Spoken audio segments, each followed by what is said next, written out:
Hello friends, मेरा नाम Ravi Kumar, Chanakya civil academy Meerut से।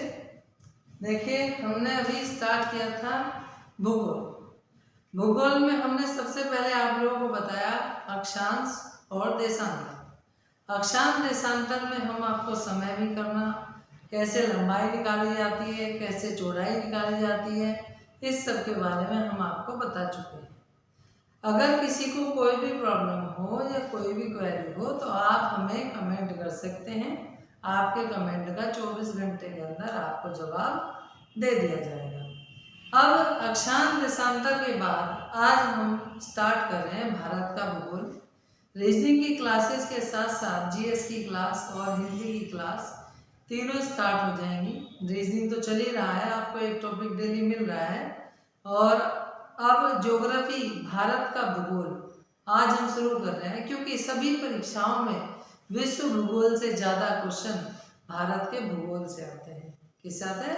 भारत के भूगोल से। अगर आप कोई भी एग्जाम दीजिए, कोई भी परीक्षा दीजिए, चाहे वो नीचे से लेकर ऊपर तक आईएएस तक की परीक्षा हो, तो उसमें सभी जगह जो है आपको ज़्यादातर भारत के भूगोल से क्वेश्चन मिलेंगे। तो इसलिए ज़्यादा समय ना लेते हुए हम भारत का भूगोल आज शुरू करते हैं। साथ साथ बाद में विश्व का भूगोल भी चलेगा, वर्ल्ड ज्योग्राफी भी होगा, लेकिन ये हम स्टार्ट कर रहे हैं आपका भारत का भूगोल। कोई भी वीडियो ये सोच के ना देखे कि तो इस तरीके के नहीं, इसमें लेकर यूपी पुलिस हो, एसएससी हो, या आपका बैंक जो भी एग्ज़ाम हो, चाहे यूपीएसआई हो या आपका पीसीएस हो या आपका आईएएस हो, हर एग्ज़ाम में हमारी वीडियो से आपको क्वेश्चन मिलेंगे ही मिलेंगे, ये मेरी गारंटी है। चलिए आज हम भारत का भूगोल विद मैप के साथ शुरू करते हैं। तो आइए भारत का नक्शा बनाना स्टार्ट करते हैं।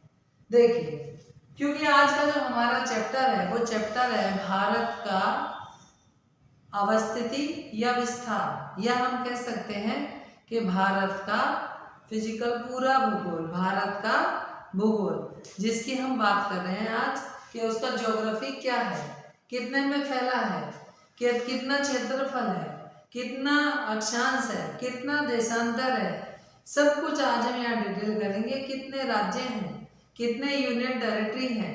तो आप स्टार्ट थ्योरी और ये दोनों मैं एक साथ ही करा दूंगा एक ही वीडियो में। नेक्स्ट वीडियो हम फिर अगले कल डालेंगे। चलिए स्टार्ट करते हैं। भारत के भूगोल में देखिए, मैं आप लोगों के लिए पीओके जरूर बनाऊंगा, क्योंकि पीओके हिस्सा था भारत का, इसलिए ये ना सोचे कि सर ने कैसा मैप बना दिया। आप भी मैप बनाने की कोशिश करें। मैप से चीजें ज्यादा क्लियर हो जाती हैं। अगर आप मैप बना लेते हैं तो मैप से चीजें ज्यादा क्लियर हो जाएंगी आपको,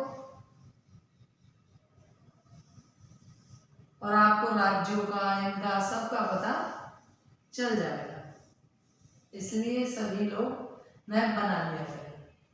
तो देखिए, क्योंकि ये है हमारा पीओके, जिसे हम बोलते हैं पाक ऑक्यूपाइड कश्मीर। पीओके, पाक ऑक्यूपाइड कश्मीर। देखिए, मैं इसमें सभी राज्य बनाऊंगा। हाँ, थोड़ा बहुत हो सकता है कि लाइनें इधर उधर हो, लेकिन आप एज्यूम करें, और अगर आपके पास मैप है तो आप मैप रखें। दूसरा, जो आपका ऑक्सफोर्ड एटलस का जो मैप है जिसमें आप देखते थे, उसे ले सकते हैं। ठीक है, चलिए अब मैं जितने में विदेशी देश जो हैं, जो हमारे से सीमा बनाते हैं, उनके बारे में बात कर लेता हूँ। तो सबसे पहले सीमा बनाने वाला देश है हमारे साथ, जो हमारे से अलग हुआ है, जिसका नाम है पाकिस्तान। फिर उसके बाद हमसे पहले, इससे भी पहले आजाद हुआ था हमारा ये अफगानिस्तान। देखिए, इधर हमारे से जो लगा हुआ है ये है चाइना। चाइना की जो सीमा है वो केवल और केवल अरुणाचल प्रदेश को टच करती है। और यहाँ पर बना हुआ है आपका बांग्लादेश। कौन सा बना हुआ है? बांग्लादेश। और ये डॉटेड लाइन से ही मैंने बनाया है, ये है हमारे साथ म्यांमार। और नीचे आप जानते ही हैं ये है श्रीलंका। ये पड़ोसी देश हुए हमारे जो हमारे से टच करते हैं, ठीक है। इसके बाद देखिए हम यहाँ पर बनाते हैं, हमारी 2 यूनियन टेरिटरी बन गई है। एक तो लद्दाख और दूसरा आपका है J&K यानी जम्मू एंड कश्मीर।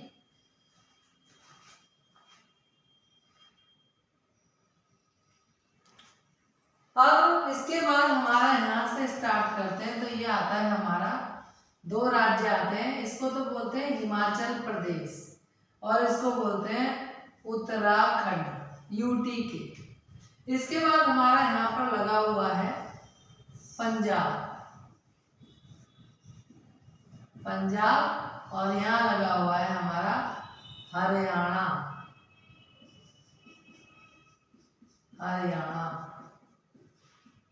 और इसके बाद यहाँ से यहाँ जो जा रहा है ये है हमारा राजस्थान। और उसके बाद ये लगा हुआ है हमारा दिल्ली, भारत का दिल। और ये हमारा आता है UP, अपना उत्तर प्रदेश। और देखिए इसके बाद यहाँ पर है हमारा गुजरात। और गुजरात से नीचे अगर हम जाते हैं तो ये है हमारा महाराष्ट्र। और महाराष्ट्र से यहाँ पर जो हमारा ये एरिया बचता है ये आ जाता है हमारा मध्य प्रदेश MP। और ये वाला एरिया हो जाता है हमारा बिहार। और ये MP से अलग हुआ हमारा, यहाँ पर तो हुआ झारखंड और ये हुआ छत्तीसगढ़। अब ये वाला जो एरिया है हमारा यहाँ तक का, ये कहलाता है बच्चों वेस्ट बंगाल। और ये डॉटेड देश है हमारा, ये अलग देश है जिसका नाम आप जानते हैं नेपाल। और ये आपका दूसरा देश है जिसका नाम आप जानते हैं भूटान। ये हमारा यहाँ पर आ जाएगा मेघालय। और ये हमारा राज्य है सिक्किम। और ये हमारा ऊपर का आ जाएगा अरुणाचल प्रदेश।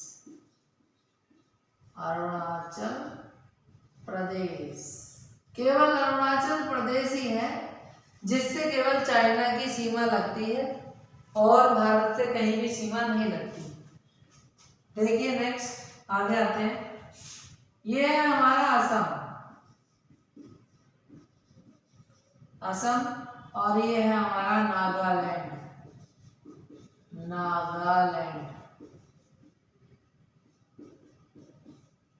और ये हमारा हो जाएगा त्रिपुरा।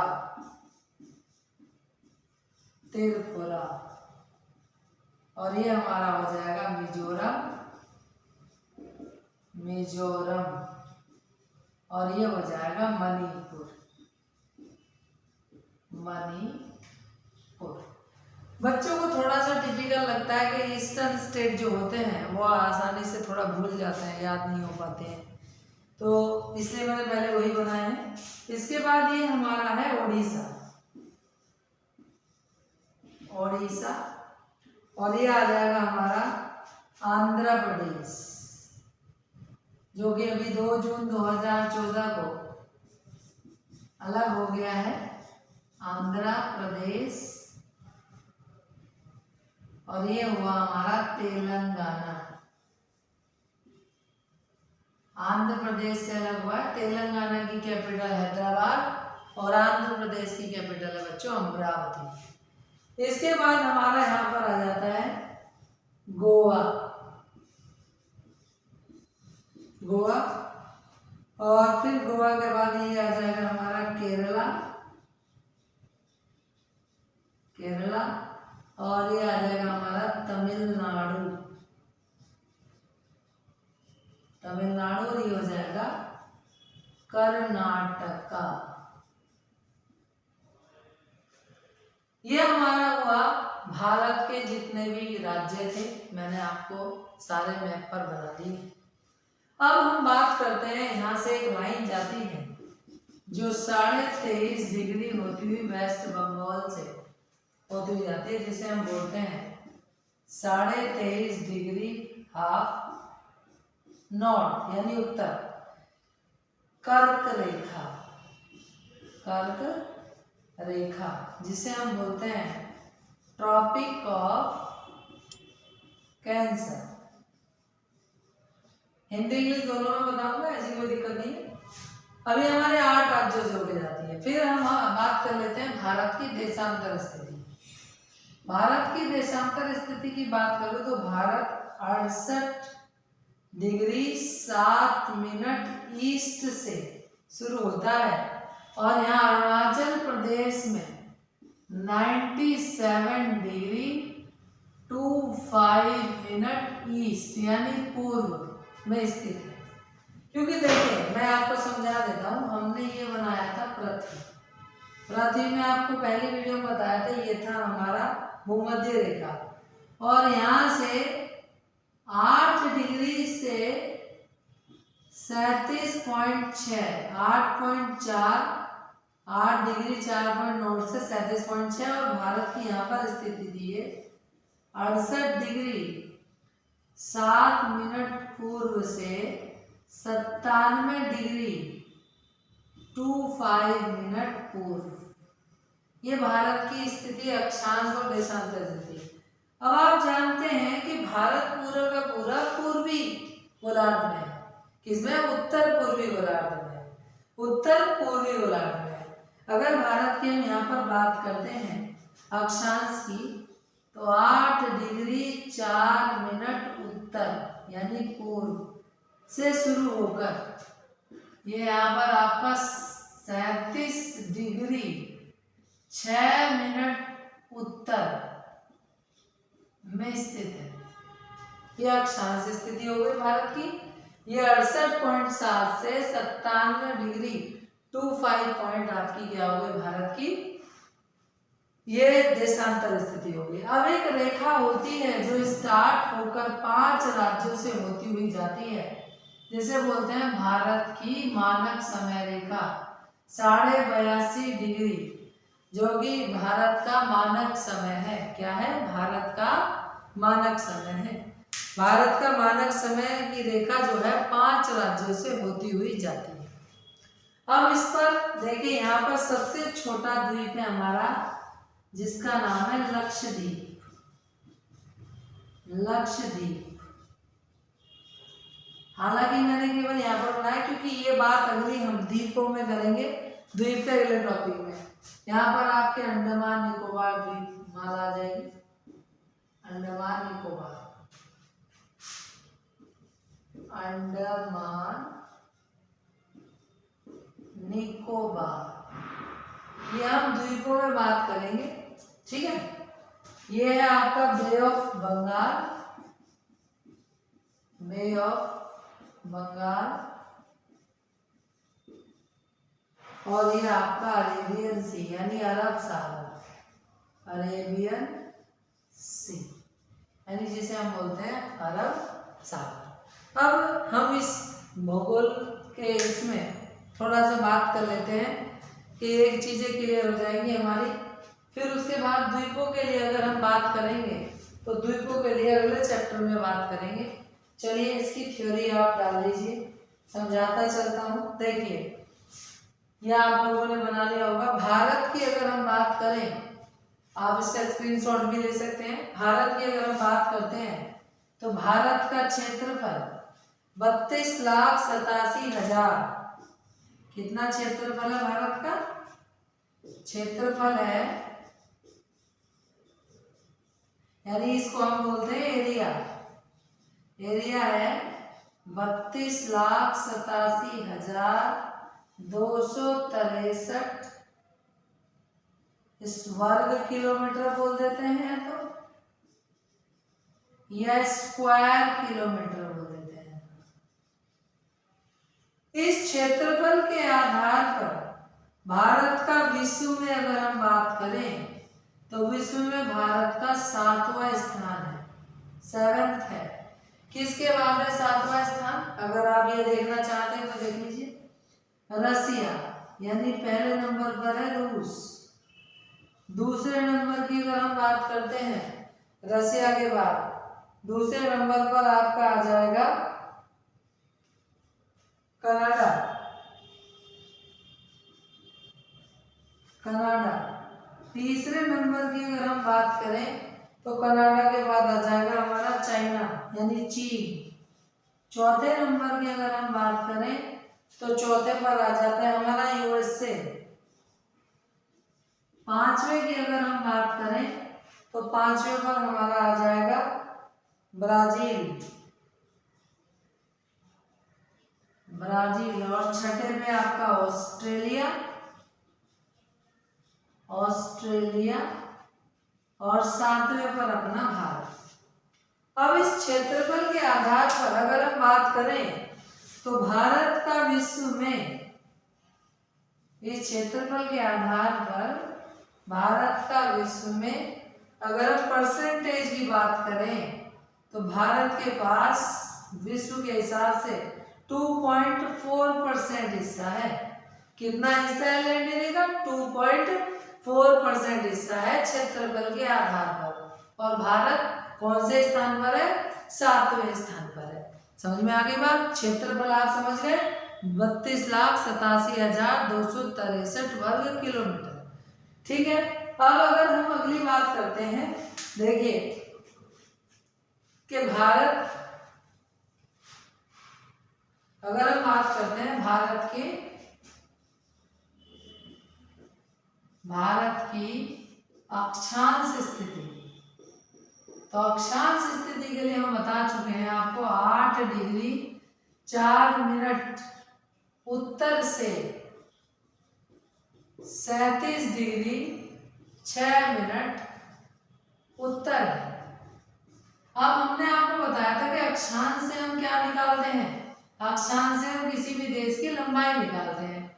हमने आपको कुल अक्षांश बताए थे। कुल अक्षांश विदाउट इक्वेटर के, विदाउट भूमध्य रेखा के 180 डिग्री और 1 डिग्री अक्षांश बराबर होता है 1,111 किलोमीटर। अब हम भारत की अगर लंबाई की बात करें तो लंबाई हमने पहले भी निकाल के दिखाई थी, भारत की 3214 किलोमीटर। इससे पिछले वीडियो में आप देख सकते हैं, वैसे मैं अभी दोबारा निकाल दूंगा। ये लंबाई हुई थी हमारी जम्मू एंड कश्मीर से कन्याकुमारी तक, कन्याकुमारी तक की ये लंबाई हुई थी भारत की। कैसे देखिए, 37 डिग्री माइनस 8 डिग्री, तो ये आया था 29 डिग्री मल्टीप्लाई 1,111 किलोमीटर। तो ये 3219 आती, लेकिन 3214, क्योंकि ये जो यहाँ पर पॉइंट दिख रहे हैं आपको 4 और 6, तो 4 माइनस करके 2 पॉइंट बचते हैं, तो 2 पॉइंट, एक पॉइंट का 2.5 किलोमीटर, 2 पॉइंट का 5 किलोमीटर हो जाएगा। तो इसलिए वो 5 किलोमीटर हमने इसमें से क्या कर दिया? माइनस कर दिया। ठीक है। भारत की लंबाई समझ में आ गई आपको, 3214 किलोमीटर। अब हम बात करते हैं भारत की देशांतर स्थिति की। भारत की देशांतर स्थिति की बात करते हैं तो भारत की अगर हम देशांतर स्थिति की बात करें तो देखिए, भारत की देशांतर स्थिति, भारत की देशांतर स्थिति है 68 डिग्री 7 मिनट पूर्व से 97 डिग्री 25 मिनट पूर्व। अब आप जानते हैं कुल देशांतर होते हैं, कुल देशांतर। कुल देशांतर हम पहले भी बता चुके हैं, इससे पहले वीडियो में 360 डिग्री विदाउट 0 डिग्री के। अगर 0 डिग्री काउंट कर देंगे तो 361 हो जाएगा। 1 डिग्री बराबर हमने बताया था 53.32 किलोमीटर, और 1 डिग्री बराबर यहाँ पर ही बताया था हमने 4 मिनट के होता है। अब देखिए आप 97 डिग्री में से माइनस करेंगे 68 डिग्री, तो पॉइंटों की वजह से करीब ये 30 डिग्री आएगा। अब मल्टीप्लाई में 53.32 की कर दूं तो भारत की जो चौड़ाई है, चौड़ाई आ जाएगी 2933 किलोमीटर। ये आ जाएगी आपका गुजरात से अरुणाचल प्रदेश, गुजरात से अरुणाचल प्रदेश। अब आप एक बात और समझ लें कि इस 30 डिग्री की वजह से अगर हम मिनट की गुना कर दें इसमें 30 डिग्री फॉर 120 मिनट, यानी 120 मिनट का मतलब हो गया 2 घंटे। यानी कि कह सकते हैं कि अरुणाचल प्रदेश में गुजरात से 2 घंटे पहले सवेरा होता है और गुजरात में 2 घंटे बाद सवेरा होता है। जानते हैं आप, 2 घंटे का अंतर आ गया आपका देशांतर की वजह से। तो गुजरात में, अरुणाचल प्रदेश में 2 घंटे पहले सवेरा और गुजरात में 2 घंटे बाद सवेरा होता है। अब आप एक बात समझ में आ गई होगी कि अक्षांश तो उत्तर है और देशांतर पूर्व में है, तो भारत की स्थिति कौन सी हो जाएगी? देखिए उत्तर पूर्व। कौन सी स्थिति हो जाएगी? उत्तर पूर्व में है भारत। भारत कौन से गोलार्ध में स्थित है? अगर पूछा जाए आपसे कि भारत कौन से गोलार्ध में है, गोलार्ध मतलब हेमिस्फीयर, कौन से गोलार्ध में है? गोलार्ध की अगर हम बात करें तो ये उत्तर पूर्वी गोलार्ध में, यानी नॉर्थ ईस्ट गोलार्ध। अगर हम बात करेंगे तो नॉर्थ ईस्ट हेमिस्फीयर।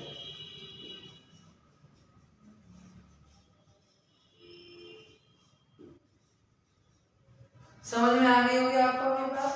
अब अगर हम बात करते हैं भारत की मानक समय रेखा, यानी जो इंडिया का स्टैंडर्ड टाइम है, हमने अभी बताया हुआ है, खींचा हुआ है, कहाँ है भारत का मानक समय।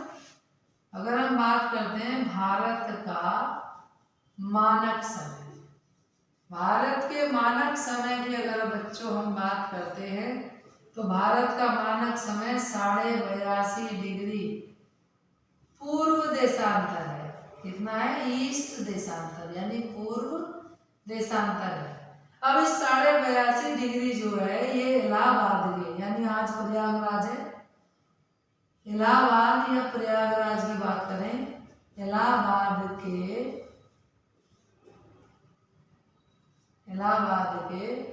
नैनी जिले या नैनी गांव बोल देते हैं, नैनी जिले से गुजरती है रेखा, से गुजरती है। ठीक है।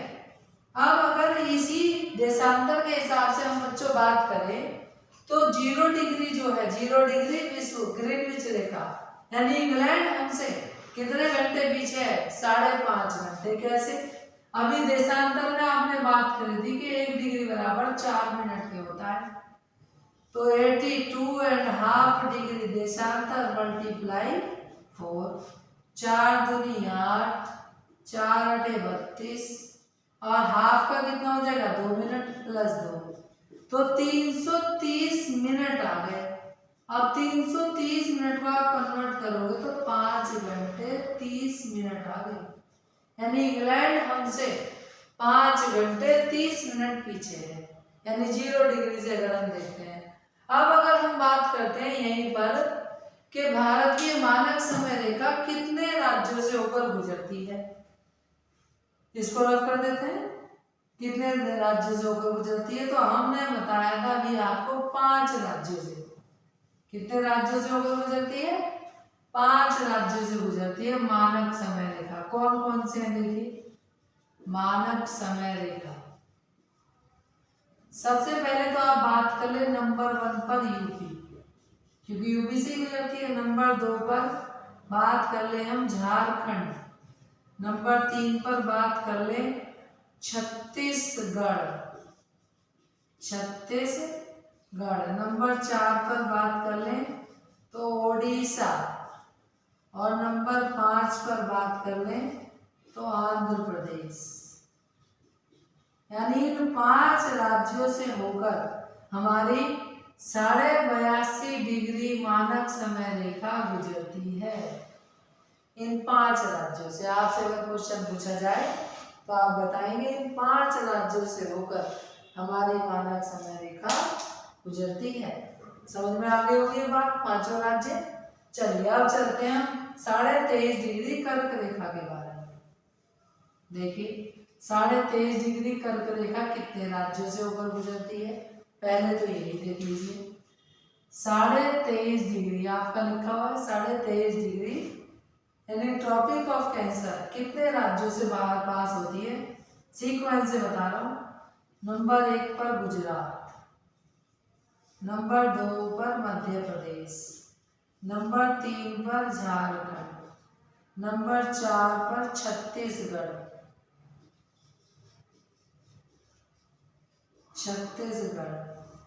नंबर 5 की अगर हम बात करें यहाँ पर तो नंबर 5 पर आ जाएगा आपका वेस्ट बंगाल, नंबर 6 पर आ जाएगी आपकी त्रिपुरा,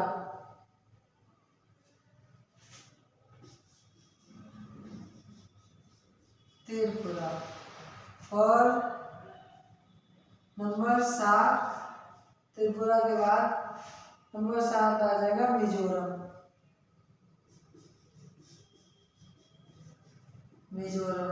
और नंबर 8 पर मान लीजिए तीसरे नंबर पर था यहाँ पर राजस्थान। मैं यहाँ लिख के दे रहा हूँ, आप इसे सही कर लेंगे। तो ये राजस्थान आपका यहाँ तीसरे नंबर, यहाँ पे बना देता हूँ चलो।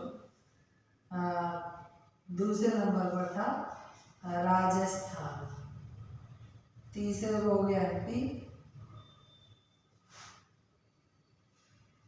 चौथे पे झारखंड, 5वें पे छत्तीसगढ़, 6ठे पे वेस्ट बंगाल, 7वें पे त्रिपुरा और 8वें पे मिजोरम।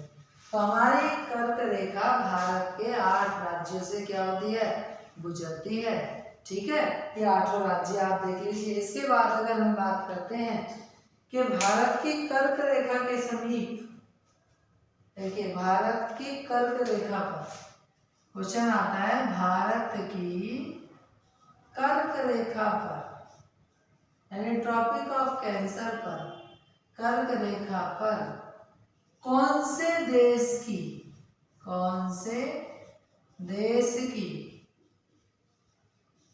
राजधानी बसी है।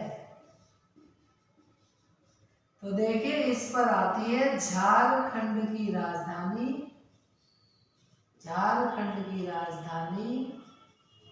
रांची। कौन सी है, रांची, झारखंड की राजधानी रांची कर्क रेखा पर स्थित है। इसके बाद देखिए कर्क रेखा के बारे में बात करें तो कर्क रेखा के पास, ये लिखेंगे कर्क रेखा के पास कौन से 2 नगर बसे हैं। तो पहला तो है आपका गांधीनगर, गुजरात की राजधानी, और दूसरी है आपका मध्य प्रदेश की राजधानी भोपाल, जो इसके पास बसे हुए हैं, सबसे पास। फिर इसके बाद हम चलते हैं, देखिए नेक्स्ट आगे चलते हैं। अब हम बात करते हैं यहाँ पर कर्क रेखा की बात हो गई, इनकी बात हो गई। अब हम बात करते हैं कि डूरेंट रेखा क्या है, डूरेंट रेखा। अगर हम बात करते हैं डूरेंट रेखा के अगर बारे में बात करें तो डूरेंट रेखा पहले भारत और अफगानिस्तान के बीच में थी। ये वाली अगर हम बात करें, ये भारत और अफगानिस्तान के बीच में थी। कब? आजादी से पहले, जब पाकिस्तान भारत से अलग नहीं हुआ था, उससे पहले डूरेंट रेखा जो थी हमारी, ये वाली अफगानिस्तान और भारत के बीच में आती थी, लेकिन जब से पाकिस्तान अलग हुआ तब से डूरंड रेखा अफगानिस्तान और पाकिस्तान के बीच में आ गई। किसके बीच में आ गई? अफगानिस्तान और पाकिस्तान। समझ में आ रही होगी बात। अब बात करते हैं अगली, जिसे हम बोलते हैं मैकमोहन रेखा। क्या बोलते हैं? मैकमोहन रेखा।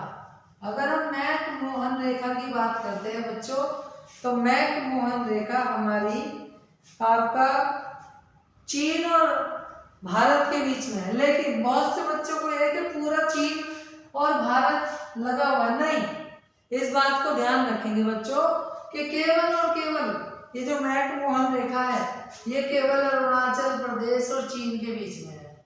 किसके बीच में है? केवल और केवल अरुणाचल प्रदेश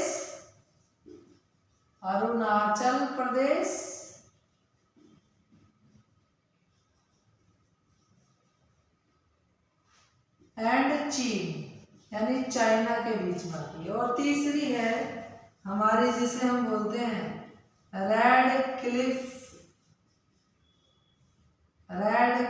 रेखा यानी रेड क्लिफ लाइन।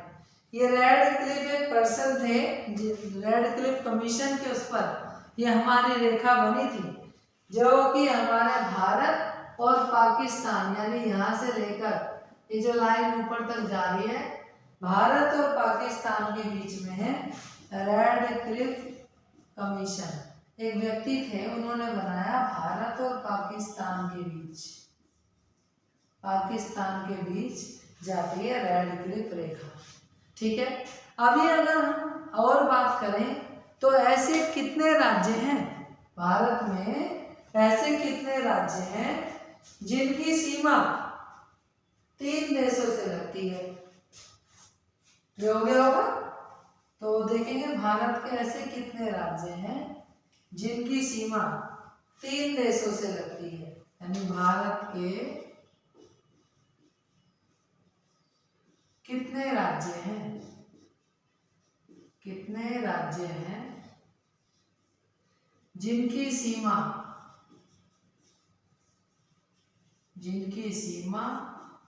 3 देशों से लगती है, 3 देशों से। देखिए पहला तो है हमारा सिक्किम, जिसकी सीमा नेपाल, भूटान और चीन से लगती है। ये 3 देश। दूसरा हमारा है वेस्ट बंगाल, जिसकी सीमा नेपाल, भूटान और बांग्लादेश से लगती है। तीसरे की अगर हम बात करें तो वो जम्मू एंड कश्मीर, जिसकी सीमा पाकिस्तान, अफगानिस्तान एंड चाइना से लगती थी। लेकिन अब जब से ये हमारा लद्दाख बना है यूनियन टेरिटरी, तब से लगती नहीं। इसके बाद देखते हैं हम लोग भारत की कोस्टल लाइन यानी भारत की समुद्री तटीय रेखा की लंबाई कितनी है। भारत की समुद्री तटीय रेखा कहाँ से, यहाँ से शुरू होकर ये जो समुद्री तटीय रेखा है यानी भारत की